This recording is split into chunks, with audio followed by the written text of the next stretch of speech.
श्री सरस्वती नमः, श्री कृष्णाय नमः। देखिए, आज मैं आपके सामने उपस्थित हुआ हूँ कज्जली तृतीया के व्रत को लेकर। इसमें विभिन्न प्रकार की बातें चल रही है, कई वीडियो वायरल हो रहे हैं। एक वीडियो में पंडित लोग बैठे हैं और पहले एक बोलते हैं, फिर दूसरे को बोलने के लिए कहते हैं। वे ये बताते हैं कि तृतीया का व्रत ऐसे करना चाहिए। बाद में पूछते किस तारीख को है, तो कि इस तारीख की बोलो। अरे भाई, जब आप तृतीया का निर्णय करने बैठे हो तो आप फिर पड़ोसी से सलाह लेके क्यों बोल रहे हो? ये भी बात एक आश्चर्य की है। आप विद्वान पंडित हैं, आपके ललाट पर तिलक का चिन्ह नहीं है और आप निर्णय दे रहे हैं। हंसी की बात है ये। भाई, आप अपने आप को विद्वान पंडित कहते हैं तो ललाट पर तिलक हो। मेरे जैसा आदमी तो चाहे पेंट शर्ट पहने, पर आप जैसे विद्वानों को तो धोती कुर्ता पहनना चाहिए। और वैसे कुर्ता पहनने का विधान भी शास्त्रों में नहीं बताया गया है। विप्र को तो सिले हुए वस्त्र पहनना ही नहीं चाहिए। देखिए, मैं तो आधुनिक आदमी हूँ, मैं पर तिलक लगा के ही बैठता हूँ, क्योंकि ब्राह्मण का निशान तो हो कि भाई हम ब्राह्मण हैं।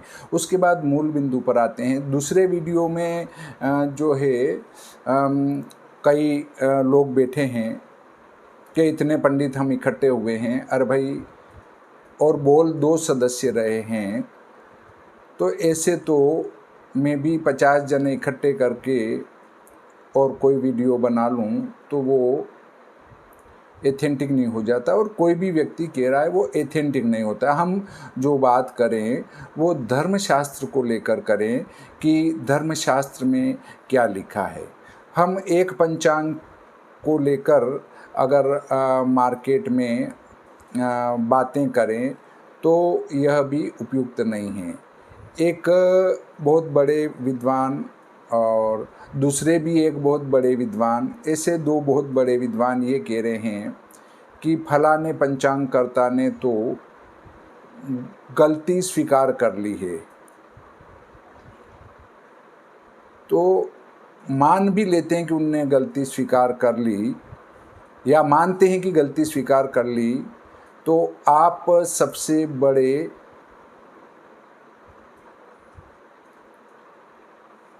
मतलब ये कह सकते हैं कि ब्राह्मण विरोधी हैं और सबसे बड़े ईर्ष्यालु हैं। और अगर किसी ने आपसे ये कह दिया कि मेरी ये गलती हो गई है, तो आप बाज़ार में उछल कूद कर कहते फिरेंगे कि अरे यार, उनने तो मेरे से माफ़ी मांग ली। तो माफ़ी मांगने वाला सबसे बड़ा है, उछलने वाला सबसे छोटा व्यक्ति है। भाई, किसी ने कह दिया ठीक है, हाँ मेरी गलती हो गई, तो बात ख़त्म करो उसको। परंतु जिन व्यक्ति ने कोई भी प्रकरण लगाया है तो वो कुछ सोच समझ के लगाया होगा, ऐसे ही हवा में तीर नहीं चलाया होगा। अब आप कहते हैं कि पूर्व में आपने क्या किया था, अब आप क्या कर रहे हैं। बात सत्य है। पूर्व में आपके पूर्वज पैदल चला करते थे, तो अब आप बस में बैठ के क्यों चल रहे हो? अब हम आपसे पूछते हैं कि पूर्व में आपके पुरखे क्या किया करते थे। पूर्व में आपके पुरखे मोबाइल का उपयोग नहीं करते थे, अब आप मोबाइल का उपयोग कर रहे हो। मैं आपसे कहता हूँ, आपके पुरखे क्या करते थे और आप क्या कर रहे हो? पूर्व में आपके पुरखे हाथ से गणित कर पंचांग बनाया करते थे, अब आप कंप्यूटर के सॉफ्टवेयर से पंचांग क्यों ले रहे हो? इसके लिए आपके पास क्या उत्तर है? और अगर कोई धुरंधर ये कहता है कि मैं तो पंचांग का गणित करता हूँ, तो मैं उनको सादर आमंत्रित करता हूँ कि आप पंचांग का एक सामान्य गणित करके बता दें। मैं स्वीकार कर लूँगा कि वास्तव में आप बहुत बड़े धुरंधर विद्वान हैं। जितने भी पंचांग करता है सभी आजकल सॉफ्टवेयर से पंचांग बना रहे हैं। ये साफ और सत्य बात है, और इसलिए इन लोगों को ज़्यादा उछल कूद करने की आवश्यकता नहीं है। अब आप कहेंगे क्यों नहीं है? क्योंकि जब आप ये कहते हैं कि आपके पूर्व के पंचांगों में क्या लिखा है, तो मैं भी ये कहता हूँ कि आपके पूर्व में आप हाथ से गणित किया करते थे, तो अब सॉफ्टवेयर से गणित क्यों उठा रहे हैं? अगला बिंदु, पूर्व में आपके पुरखे सूर्य सिद्धांत और ग्रह लाघव का उपयोग करते थे, तो अब आप दृश्य गणित का उपयोग क्यों कर रहे हो? मैं आपसे पूछता हूँ, आप पूर्व में आपके पुरखे क्या मानते थे और अब क्या मान रहे हो? इसका आपके पास क्या उत्तर है? इसके बाद उछल कूद करें तो अच्छा रहेगा। आपके पूर्व में दृश्य गणित था ही नहीं, उसके पहले केतकी ग्रह गणित था ही नहीं, तो फिर आप दृश्य से कैसे बनाते थे और केतकी से कैसे बनाते थे? आपके पास कोई उत्तर नहीं है। अर्थात ग्रह लाघव सूर्य सिद्धांत या ब्रह्म सिद्धांत से ही पंचांग बनाते थे, और जब आपके पुरखे इस प्रकार करते थे तो आपने ये नया गणित क्यों स्वीकार कर लिया? और अगर आपने नया गणित स्वीकार कर लिया तो जो नई प्रकार से अगर किसी ने कजली तृतीया का व्रत लगा दिया तो उसमें क्या दिक्कत वाली बात खड़ी हो गई, और आपके पेट में इतना दर्द क्यों हो रहा है? मैं तो डंके की चोट कह रहा हूँ कि मेरे श्री भाद्वा माता पंचांग में 21 अगस्त 2024 को मैंने कजली तृतीया का व्रत लगाया है। अगर किसी को कोई दिक्कत है मेरे से बात कर सकते हैं, मैं बात करने को तैयार हूँ, और बात करने की ज़रूरत ही नहीं, मैं ये वीडियो डाल रहा हूँ, आप वीडियो के माध्यम से चर्चा कर सकते हैं। अब रही बात कि सिर्फ इन्हीं पंचांगों में क्यों, मैं बताता हूँ आपको। ऋषिकेश पंचांग वाराणसी से निकलता है, और सबसे बड़े शास्त्रों के ज्ञाता वाराणसी में है। धर्म व्रत पर्वों के निर्णय के ज्ञाता वो वाराणसी में निवास करते हैं। ठीक है, ये आप भी स्वीकार करते हैं।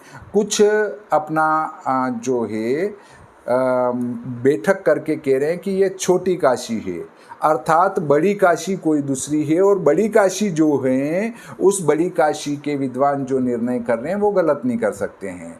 तो देखिए, ऋषिकेश पंचांग वाराणसी में और उधर के क्षेत्रों में सबसे ज़्यादा प्रसिद्धि प्राप्त हैं, और उसमें कजली तृतीया प्रथम दिन लिखी है। अब आप ये कहेंगे कि वो तो सूर्य सिद्धांत से बनता है, तो हम दृश्य वाले उसको कैसे देखेंगे? आप बिल्कुल सत्य प्रश्न कर रहे हैं। उसका उत्तर ये है कि धर्मशास्त्र नहीं बदलता है, गणित बदल सकता है। उसमें ऋषिकेश पंचांग में भी द्वितीया सूर्यास्त के पहले समाप्त हो रही है, और इसलिए और दूसरे दिन तृतीया 3 मुहूर्त से ज़्यादा है उदय काल में 22 अगस्त को, और 21 अगस्त को वहाँ पर द्वितीया सूर्यास्त पहले समाप्त हो रही है, इसलिए उनने ये कजली तृतीया का व्रत प्रथम दिन लगाया है। अब आप कहेंगे कि इसमें सही नहीं है, तो फिर वहाँ के विद्वानों ने क्या निर्णय गलत लिया है? और अगर गलत नहीं लिया है, इसका अर्थ है कि वे निश्चित ही विद्वान हैं, और उनने कोई धर्मशास्त्र का अनुकरण करके ही इसको लिया होगा।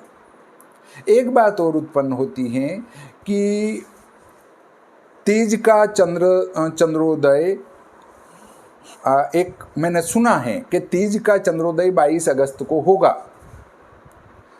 इससे कजली तीज का व्रत 22 अगस्त को करें, और चौथ का चंद्रोदय भी उसी दिन होगा, इसलिए चौथ का व्रत भी उसी दिन करें। क्या हास्यास्पद बात है भाई! तीज का चंद्रोदय भी उसी दिन हो रहा है और चौथ का भी उसी दिन हो रहा है, 2 तिथियों का चंद्रोदय एक साथ कैसे हो गया?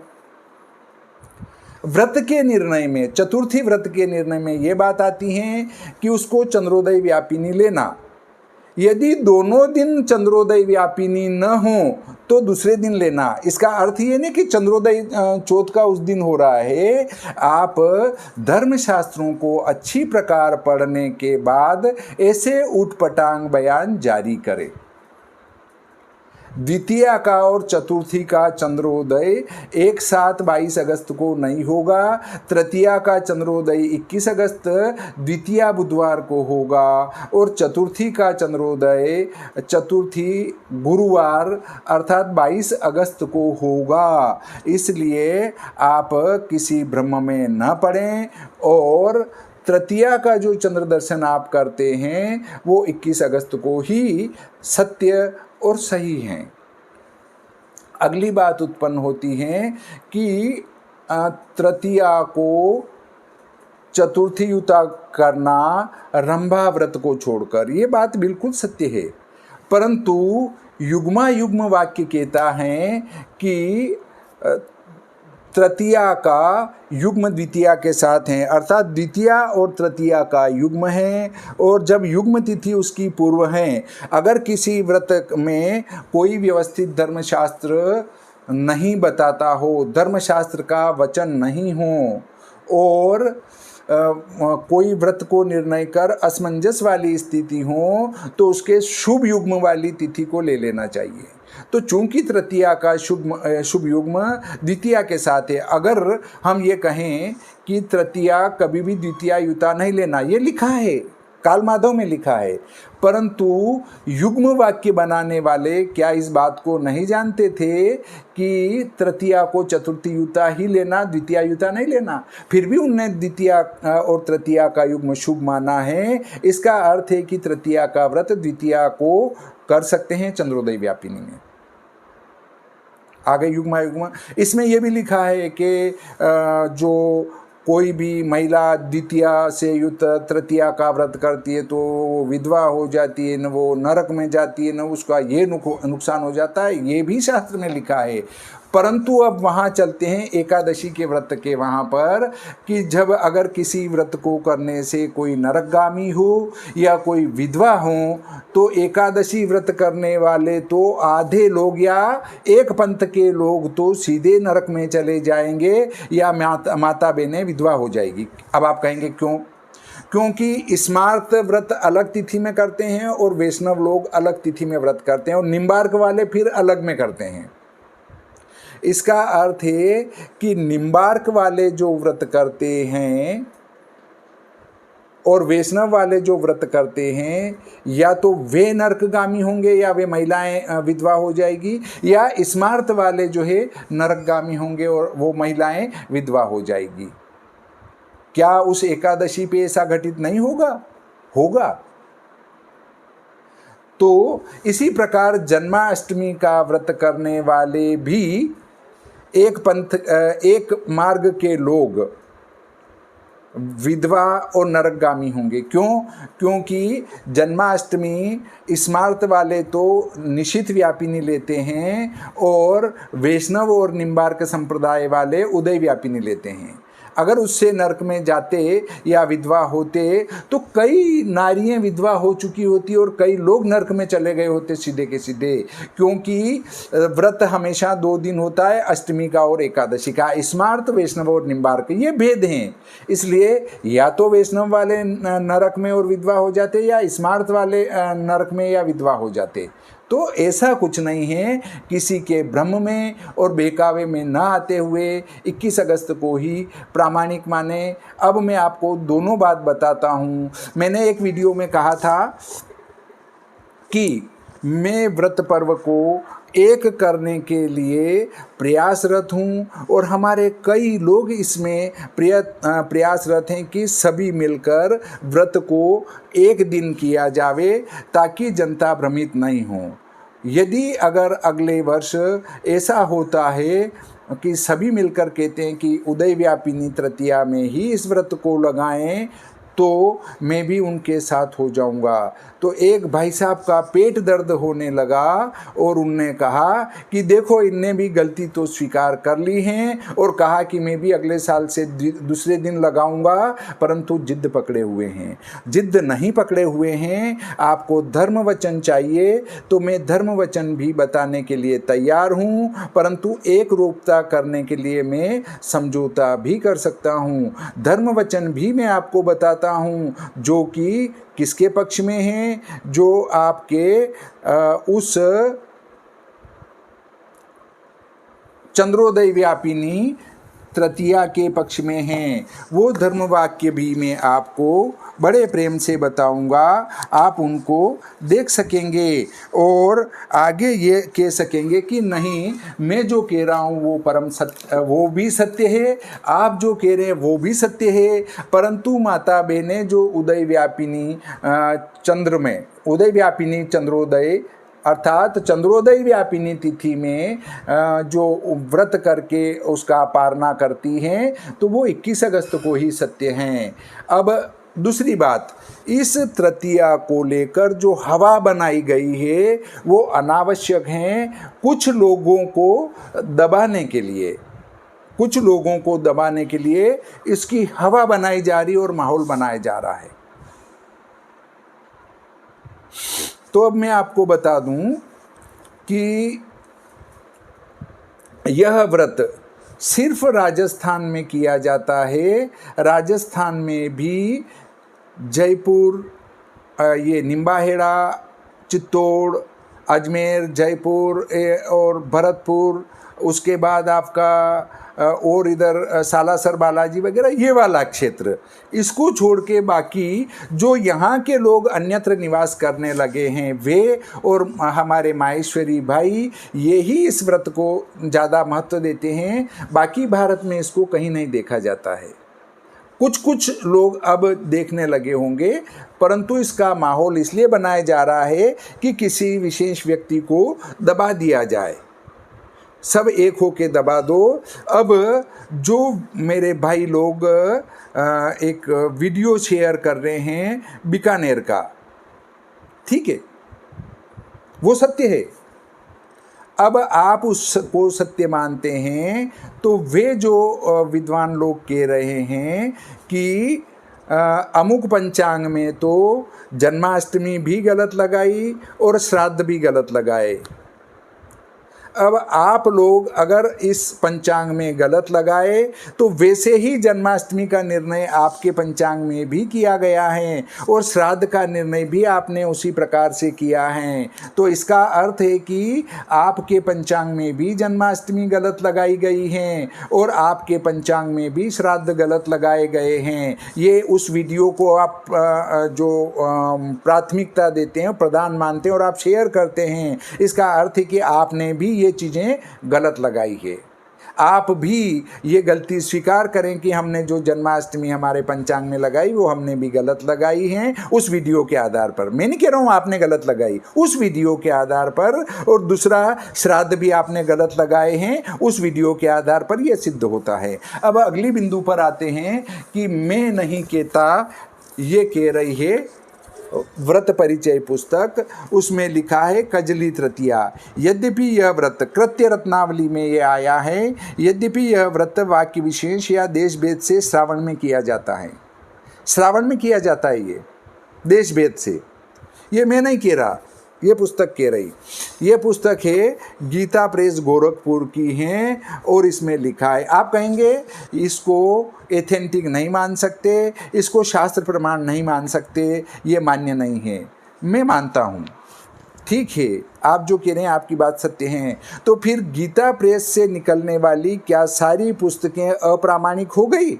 अगर ये प्रामाणिक नहीं है तो बाकी सारी पुस्तकें भी प्रामाणिक नहीं होगी। फिर आप गीता प्रेस गोरखपुर की पुस्तकें क्यों पढ़ते हैं? अगर आप गीता प्रेस गोरखपुर की सारी धार्मिक पुस्तकों को मानते हैं तो इस पुस्तक को भी आपको स्वीकार करना पड़ेगा।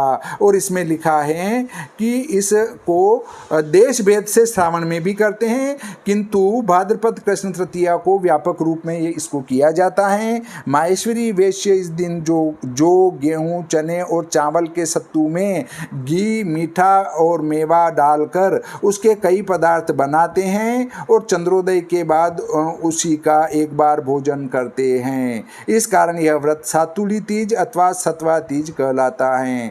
चंद्रोदय के बाद एक बार भोजन करते हैं, इसका अर्थ है कि जिस दिन तृतीया का चंद्रोदय होगा उसी दिन इसको स्वीकार करना पड़ेगा। अब देखिए, एक बात और इसी में आई है। आप कहते हैं कि ये विशालाक्षी व्रत है और वो कजली व्रत हैं, तो कजली व्रत का भी मैंने चंद्रोदय वाला प्रमाण दिया और अब इनने विशालाक्षी वाला भी नीचे लिखा है। परंतु तृतीया का आप कह रहे हैं कि द्वितीया युत तृतीया का व्रत नहीं कर सकते, तो वो नीचे तृतीया का व्रत वापस इनने लिखा है कि तृतीया का व्रत रात्रि व्यापिनी तिथि में करना चाहिए। देखिए, इसके निमित्त भाद्रपद कृष्ण तृतीया को व्रत किया जाता है। किसके लिए? विशालाक्षी यात्रा के लिए भाद्रपद कृष्ण तृतीया को व्रत किया जाता है। इसमें रात्रि व्यापिनी तिथि लेते हैं। इस दिन केवल उपवास और जागरण किया जाता है, बस। फिर इनने आगे शुक्ल तृतीया का लिखा है और भाद्रपद शुक्ल तृतीया को स्वर्ण निर्मित गौरी का गंधादि से पूजन करते हैं। नैवेद्य में गुड़ के पुआ और यात्रा में विशालाक्षी मुख्य हैं। तो देखिए, आप कहते हैं कि द्वितीया युत तृतीया में कभी भी व्रत नहीं करना चाहिए, नहीं तो महिला विधवा हो जाती, वो हो जाता है। ये पुस्तक कहती हैं कि इसको रात्रि व्यापिनी लेना चाहिए, बस बात खत्म हो जाती है। इसके बाद अगली बात आती है कि इसमें क्या लिखा है। भाई, आपने अधूरा वचन पढ़ा तो मैं पूरा वचन भी पढ़ लेता हूँ। इसमें लिखा है भाद्र कृष्ण तृतीया कज्जली संज्ञा सा पराग्राह्येति दिवोदासी उक्तम। दिवोदासी में ये बात लिखी है कि इस भाद्रपद कृष्ण तृतीया को कज्जली कहते हैं और पराग्राह्या। अब उसके बाद आप कह रहे हैं कि अगला वचन नहीं पढ़ा। बिल्कुल पढ़ा है मैंने। पराग्राह्या का अर्थ ही ये है कि उसको उदय व्यापिनी लेना चाहिए, अर्थात त्रिमुहूर्त व्यापिनी, द्विमुहूर्त व्यापिनी और कैसे भी लो। अब उसका निर्णय फिर उनने लिखा है उक्तम वचनम हरितालिका प्रकरणे वक्ष्यामः। इस वचन को आप विस्तार से हरितालिका प्रकरण में पढ़ सकते हैं। मतलब इसका निर्णय हरितालिका की तरह किया जा सकता है। ये वचन जो आया है हमारा किससे? दिवोदासी से लिया गया है। ये निर्णय सिंधुकार का कथन नहीं कह सकते हैं। ऐसा ही जयसिंह कल्पद्रुमकार ने भी इस वचन को लेकर लिखा है। नीचे पेज नंबर 166 में लास्ट में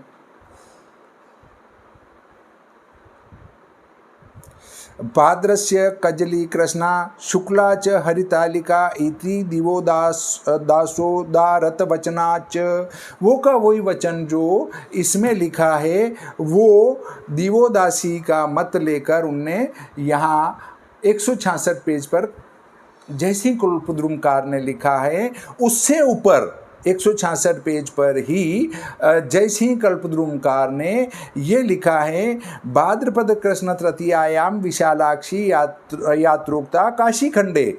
भाद्रपद कृष्ण पक्ष की तीज विशालाक्षी यात्रा ये काशी खंड में लिखा गया है। अब ये विशालाक्षी यात्रा बात हो गई। अब फिर उनने क्या लिखा? भाद्र कृष्ण तृतीयायाम उपवास परेर नरेह। भाद्र कृष्ण की तृतीया को लोगों को उपवास करना चाहिए। अब एक बात आती है कि यहाँ नरेह और नरह, नर शब्द जो है अकारांत पुल्लिंग है, ये बात सत्य है। परंतु यहाँ नरेह आया है, बहुवचन आया है, अर्थात लोगों को। लोगों का अर्थ है स्त्री पुरुषों को, ये नहीं कह सकते हैं उसको पुरुष ही करेंगे।